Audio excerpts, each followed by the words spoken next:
Bienvenidos y bienvenidas a una nueva sesión del ciclo de conferencias Yo me quedo en casa, organizado por el Observatorio de Religiones Comparadas y la Asociación de Jóvenes Investigadores de las Ciencias Religiosas. Espero que os hayan gustado las sesiones anteriores, espero que os guste esta también. Mi nombre es Alejandro Colete, estudié Filosofía en la Universidad de Sevilla, hice un máster de cine, de guión cinematográfico, y después, ahora mismo estoy haciendo el doctorado en Filosofía Medieval, concretamente Historia de la Ciencia y la Filosofía en el mundo islámico. La charla de hoy se titula El concepto del conocimiento en el Corán. Muchos posiblemente os estéis preguntando por qué es tan importante hablar del concepto de conocimiento en el Corán. También es posible que os estéis preguntando si llevo pantalones ahora mismo o no.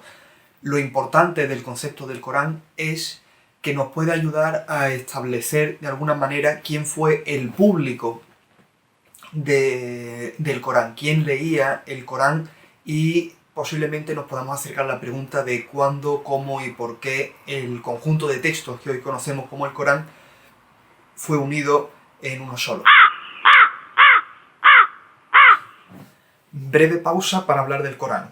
El Corán, como texto, según la versión oficial, es la propia palabra de Dios dada al profeta Mahoma. Nosotros, teniendo en cuenta la naturaleza del Corán y teniendo en cuenta que es principio de la ciencia no acudir a principios sobrenaturales para la explicación de las cosas, teniendo en cuenta eso, nosotros no podemos acudir a un ente sobrenatural como es Dios para explicar la naturaleza del Corán. Tenemos que dejar que el Corán, como texto que sí existe, y sí sabemos que existe porque lo tenemos que intentar explicar el Corán por el propio Corán y no sin tener que acudir a cosas que están fuera del orden común. Las cosas en este mundo deberían ser capaces de explicarse por sí mismas. Y en el caso del Corán, pues tenemos que atender a cómo es el Corán para poder explicar el Corán por sí mismo. Y la naturaleza del Corán, que es a lo que íbamos, es la de un texto muy abigarrado. El Corán es una amalgama de textos que muchas veces no tienen ni siquiera, no solo ya no tienen coherencia entre sí. El Corán no tiene un principio, un nudo, un desenlace. El Corán no es una historia completa, sino que parece trozos que han sido cogidos de diferentes partes y que han sido puestos juntos. De hecho, ni siquiera dentro de las propias Azoras hay una coherencia. Lo que hay en las Azoras, por lo general, es una mezcla de historias contadas a medias, historias que presuponen que el receptor y el emisor conocen ya la historia, es decir, ni siquiera se cuentan las historias, se mencionan, se pasan por alto o se va al grano directamente. Y ese tipo de narración tan extraña se mezcla con admoniciones o se mezcla con cosas del tipo la verdad es bla bla bla bla bla. Entonces, la naturaleza del texto lo que hace pensar es que ese texto no solamente no fue pensado por una única persona, sino que fue pensado por diferentes personas que tenían además diferentes maneras de pensar o de ver las cosas. De hecho, cuando entremos ahora a ver el mapa de concepciones que os presento, vais a ver que hay leyes del Corán que claramente se contradicen unas a otras. Entonces, si acudimos a la versión oficial, ¿Dios se contradice a sí mismo? ¿O es que a lo mejor el Corán venía de personas, o sea, venía de ser textos usados por diferentes personas en diferentes lugares y que al unirse generan esas contradicciones? Bueno, vamos a empezar con los conceptos que hemos mencionado antes. Ahí he puesto más conceptos de los que realmente se corresponden con conocimiento, con idea de que abarquemos algo más amplio. De hecho, todo lo que está aquí, incluso más de lo que hay aquí, ya lo iremos viendo, está contenido en lo que vamos a hablar. El primero es ilm, que es conocimiento, el verbo es allama. El segundo es allama o ta'alim, la primera forma que aparece, allama o allama, es la tercera persona singular de del perfecto, que es como se designa al verbo, por lo general. Y la segunda forma que aparece es el sustantivo del verbo. Entonces, allama es él sabía, él supo, él conoció, y él es el sustantivo conocimiento. Allama es él hizo saber, y ta'alim es el hacer saber, o en este caso se puede entender como enseñanza, que sería la forma que más se parece en español. Pero hay que tener en cuenta que no es exactamente como en español, es decir, la connotación realmente lo que está diciendo ahí es hacer saber. Hikma, que es sabiduría, y que ahora veremos específicamente cuál es la raíz de la palabra. Haq, que es verdad. Aya es señal, signo. Es un concepto que vamos a ver explorado en las azoras del Corán cuando entremos en ellas. Y por último, el verbo anzala, que significa él hizo descender, y su sustantivo correspondiente, que es inzal. Bueno, pues ahora entrando en la noción de haq, que como decíamos es verdad, vemos en las acepciones que tenemos aquí, he puesto en el fondo también la etimología para que lo veáis. Como sabéis, el árabe es una lengua semítica y está emparentada con el hebreo y el siríaco. Y bueno, como veis, hacer la comparación etimológica es muy interesante. Hok en hebreo es ley, y hoka en siríaco es regla, que dice mucho, ¿no? Fijaos las acepciones que hay en árabe: corrección, el plural hukuk se utiliza como derecho, como jurisprudencia, y haq también puede ser deber o manera correcta de hacer las cosas. Pájaro, me tiene hasta los cojones. Bueno, aquí tenemos la expresión sabiduría, hikmah, y vemos también todo el campo semántico que tiene. Como vemos, el campo semántico de lo que es sabiduría es muy diferente de nuestro concepto de sabiduría, incluso a niveles etimológicos. Sabiduría viene de saber. Eso no es la raíz de la palabra. Como podemos ver, la raíz de la palabra sabiduría tiene que ver mucho más con... es un concepto totalmente social. El verbo hakama, ejercer autoridad, mandar, reinar, decretar, juzgar, etc. Hukuma, que es el gobierno. Hukm, que es una sentencia en el sentido de juicio, poder, autoridad. Y vemos también regla de vida. Igual que vemos en el verbo hakama, el ser sabio. Igual que vemos en hakama, nombrar a alguien como gobernador. Lo que nos está diciendo esto es que sabiduría aquí no se está refiriendo a saber, en el sentido en el que la palabra española sabiduría se refiere a saber, sino que la palabra aquí está significando algo diferente, y ese algo es obvio que tiene que ver con la forma de vida.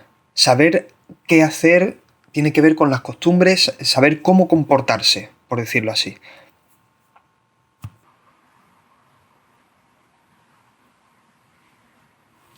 La idea clave que se desprende del texto coránico, la concepción que se desprende del texto coránico, es que el ser humano es totalmente dependiente de Dios. Todo lo que hace el ser humano, todo lo que sabe el ser humano, viene de Dios. El ser humano por sí mismo es incapaz de hacer nada, conocer y sobre todo salvarse. Salvarse es la preocupación principal que se desprende del texto coránico. No se le da ninguna importancia a lo que suceda en esta vida, se le da importancia a la salvación. Entonces, el conocimiento se entiende como conocimiento hacia esa salvación, el conocimiento se entiende como el camino hacia, y lo que permite reconocer las señales que manda Dios, que es lo que nos posibilita el conocimiento. Aquí estamos ya estableciendo la unidad entre dos conceptos que son muy importantes y ya hemos visto cuando hablábamos de los campos semánticos. Conocimiento puede entenderse también como reconocimiento de las señales, porque el conocimiento está unido a las señales de Dios. Aquí cito un par de azoras del Corán, hay más, de hecho, o sea, no las voy a citar todas porque si no estaría toda la charla citando. Voy a poner solamente estas dos y después después de esta diapositiva pondré otras citas más para el que quiera buscar información. Las dos citas, si la veis, están señalando un poco la idea que mencionaba antes de que el ser humano vive en absoluta dependencia de Dios. Ni siquiera en términos de religión el ser humano está sometido al fruto de su propio esfuerzo, sino que el ser humano es totalmente dependiente de la voluntad de Dios. Es decir, ni siquiera el ser creyente depende de ti. Tú eres creyente si Dios quiere, si Dios decide guiarte. Y lo mismo pasa con el conocimiento. El conocimiento no lo tienes tú, lo tiene Dios y Dios te lo dará si Él quiere. Bueno, en esta cita del Corán, Azora segunda, la Azora de la vaca, versículo 176, tenemos un ejemplo breve de la unión de dos conceptos que hemos visto antes. El primero, nazala, que es descender, hacer descender, y haq, que como decíamos es verdad. En la traducción que he puesto aquí, como veis, no he puesto solamente verdad, sino que he puesto entre paréntesis otras cosas que están relacionadas con el campo semántico. Porque al no hacer la traducción, no hacer la traducción más típica de diccionario, sino hacer una traducción que incluya todo el campo semántico de la palabra, creo que ayuda mucho, porque realmente esta frase, como vemos en otros contextos del término haq, podría traducirse igualmente por esto, porque Dios descendió el libro con el derecho, con los deberes, con las reglas, con la forma de vida correcta, etcétera, etcétera.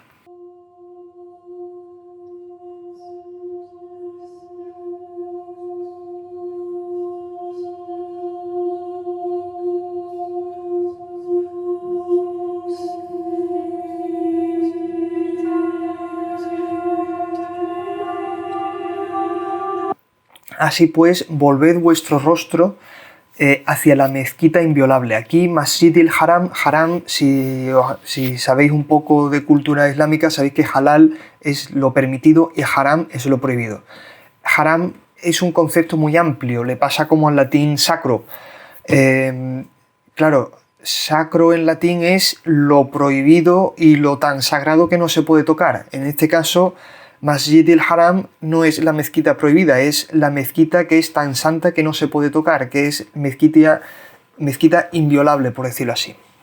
Entonces, volved vuestro rostro hacia la mezquita inviolable y de donde salgáis, de donde estéis, volved vuestro rostro en esa dirección.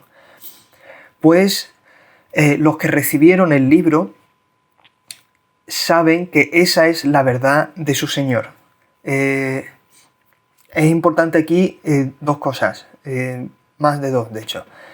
Utu aquí es recibieron, los que fueron dados, o sea, a los que le fue dado, al kitab es el libro, a los que le fue dado el libro, pues saben, ya'allamuna, que esa es la verdad, al-haqqu min rabbihum. Pero claro, en este contexto, que es un poco lo que quería decir antes, en este contexto no tiene sentido el término verdad como lo entendemos nosotros, porque eso no es una verdad, en el sentido de una frase que se está relacionando con otra cosa. Aquí, si nosotros esto lo traducimos y en vez de decir, pues los que recibieron el libro saben que esa es la verdad de su Señor, traducimos, pues los que recibieron el libro saben que esa es la regla de su Señor, que esa es la norma de su Señor, tiene mucho más sentido. ¿Por qué traducimos verdad?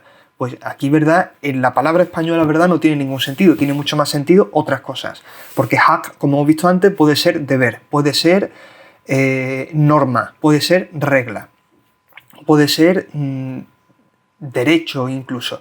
Aquí en este caso pega mucho más deber, o deber o norma. Pues los que han recibido el libro saben que esa es la norma de su Señor.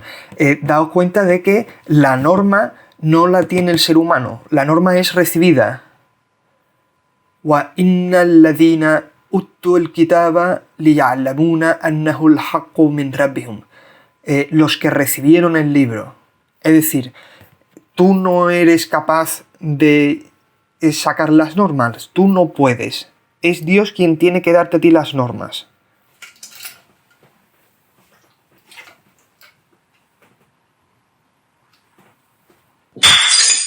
Aquí en esta ley del Corán, la 251 de la segunda Zora, vemos la idea de nuevo de que la sabiduría es algo que se da, no algo que se consigue. En esta ley lo que se cuenta es que Dios permitió a David matar a Goliat. De nuevo, David era impotente para matar a Goliat él solo. Tú haces todo porque tienes permiso de Dios, no porque tú puedas. Todo lo haces porque Dios quiere que se haga de esa manera. En este caso, Dios quería que David matase a Goliat. Y entonces fue Dios el que, porque quiso, le dio el reino y la sabiduría. Aquí, mulk sería reino, sería reinado.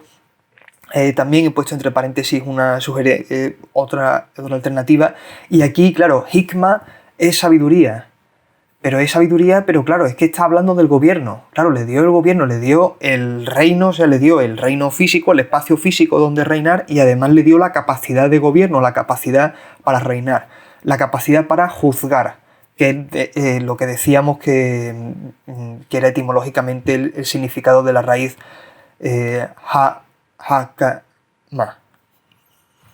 Aquí en esta ley podemos ver la relación de la que antes hablábamos entre el conocimiento, las señales y la creencia. Esto realmente es un fragmento, os sugiero que leáis la Zora completa para que la veáis en su contexto. En cualquier caso, de lo que está hablando es que la idea de que Dios puede coger cualquier cosa, incluso la más pequeña, y hacerla una señal. Y solamente los creyentes sabrán que esa es una señal procedente de Dios, que es la frase que cito aquí.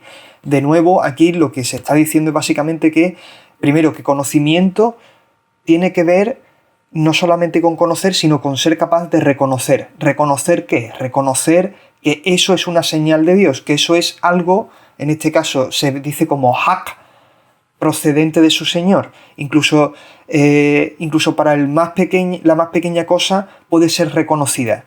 Aquí conocer puede ser también reconocer. Y ese reconocimiento viene por la creencia. Solamente los que creen son capaces de reconocer que esa es la verdad procedente de su Señor, que esa es una señal procedente de su Señor.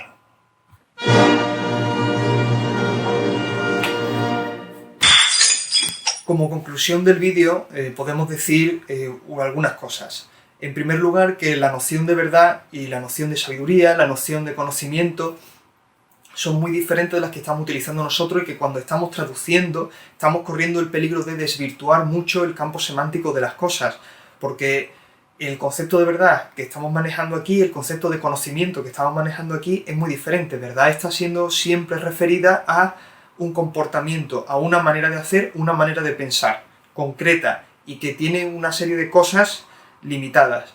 Conocimiento, por otro lado, está muy vinculado a las señales, muy vinculado a lo que Dios da. En ese sentido no podemos traducir simplemente verdad y conocimiento, porque desvirtuamos las cosas. Por otro lado, lo que decíamos antes acerca de qué tipo de comunidad es la que conoció el texto coránico, pues aunque se salga del tiempo de la conferencia, creo que podemos decir algunas cosas. Es obvio que la comunidad que conocía el texto coránico, y de hecho ahora vamos a poner algunas azoras del Corán, no vamos a poner los textos, solamente vamos a mencionarlas, pondré el número de la azora y pondré la leya para que se puedan consultar. Es que el público era una comunidad muy pequeña, que se sentía como la comunidad originaria de la cual salieron el judaísmo y el cristianismo. Es decir, si los que recordéis el Antiguo Testamento, los que hayáis leído el Antiguo Testamento, sabréis que Dios está constantemente mandando señales al pueblo de Israel para que reconozcan su destino, por decirlo así. pues el Corán está siendo heredero, el pueblo que está leyendo el Corán se considera heredero de esa tradición y está considerando que Dios está mandando señales que guían sus actos y que guían, por decirlo así, su historia. Entonces, ¿quién es el destinatario del Corán? El destinatario del Corán es un conjunto de pueblos que tienen muy viva la tradición del Antiguo Testamento y que consideran que son, de hecho, los originales. Si nosotros nos remitimos, por ejemplo, ahora a versículos del Corán, que pondré después solamente la cita para que lo veáis, si nos remitimos a ello, lo que nosotros vamos a encontrar es que ellos consideraban que muslim, que es de donde viene la palabra musulmán, es decir, los sometidos, son los sometidos al pacto. Claro, sometido es la palabra que se usa para hablar del pacto. ¿Quiénes son los sometidos al pacto? Los sometidos al pacto, aquellos que creen, aquellos que le ha sido dado el conocimiento, le ha sido dado la sabiduría, le ha sido dada la verdad, son precisamente Abraham, Ismael, Jacob. Esos son los muslimes. Esos son los muslim, los que están sometidos al pacto, el pacto que se menciona en el Antiguo Testamento. La comunidad que está leyendo los textos coránicos están considerando que ellos son los herederos de esa misma tradición, que hay una línea que no se rompe y que ellos son la continuación. Si además incluimos que hay ciertas azoras donde se utilizan pasajes que hacen referencias cristianas muy claras, creo que podemos, y que además son menciones, las vamos a poner ahora cuando las veamos, pondré la cita, son referencias muy claras a conceptos muy cristianos. Ruh al-Quds, que es Espíritu Santo, que se menciona 2 veces en la Zora de la Vaca. Ruh al-Quds es una expresión que se refiere al Espíritu Santo y que viene de los textos siríacos, que era una comunidad, y sigue siendo de hecho una comunidad en la Alta Mesopotamia, en Turquía y en Siria. Los siríacos era la comunidad, de hecho, de donde los musulmanes después, en su época dorada, sacarían todas las traducciones de Aristóteles, Platón. ¿Qué se nos está diciendo entonces del contexto? El contexto nos está diciendo que estamos hablando de una comunidad pequeña que está además constantemente asediada, se siente constantemente asediada. Podemos imaginar que está constantemente asediada porque estamos hablando de las postrimerías del Imperio Romano, cuando ya todo ha caído y solamente parte del imperio, la parte oriental del imperio, continúa y además está en constante guerra con Persia. Entonces podemos imaginar todo ese mundo de Oriente Medio dividido entre 2 imperios que están en decadencia y donde posiblemente no hubiese una autoridad firme y donde todo fuese muy al estilo de Mad Max, pues podemos imaginar esas pequeñas comunidades todas esparcidas por Oriente Medio, cada una con sus versiones de las cosas, porque hay muchísimas contradicciones que solamente se pueden explicar si atendemos a la idea de que cada una de esas diferentes comunidades estaba leyendo cada una un texto. Y que claro, si no había una conexión y una armonía, es obvio que cada una iba a diferir en cosas, que es la razón por la que encontramos versiones diferentes de muchos de los conceptos que hemos estado viendo y la razón por la que encontramos versiones diferentes incluso en aspectos legales, porque hay aspectos legales en los que el Corán se contradice a sí mismo.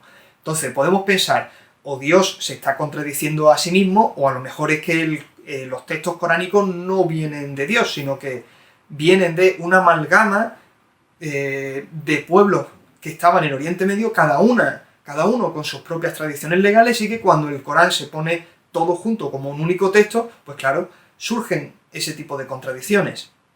Y es la razón por la que hay aleyas del Corán que son muy cristianas, muy procristianas y utilizan palabras y expresiones cristianas siríacas, y hay otras azoras del Corán que son claramente anticristianas o antijudías, o que no hacen referencia a ninguna de las dos cosas, y que tratan de volver a una especie de tronco originario. Porque, de nuevo, la hipótesis, o sea, si nosotros somos científicos y no queremos acudir a elementos sobrenaturales para explicar un texto como el Corán, tenemos que tenemos que aceptar la hipótesis de que el Corán no pudo venir de una única mano, tuvo que venir de más de una mano y que esas manos tenían opiniones diferentes acerca de la ley, acerca de la propia teología y acerca de personajes históricos clave como Jesucristo o Abraham, Ismael, Jacob, Noé, etcétera, etcétera.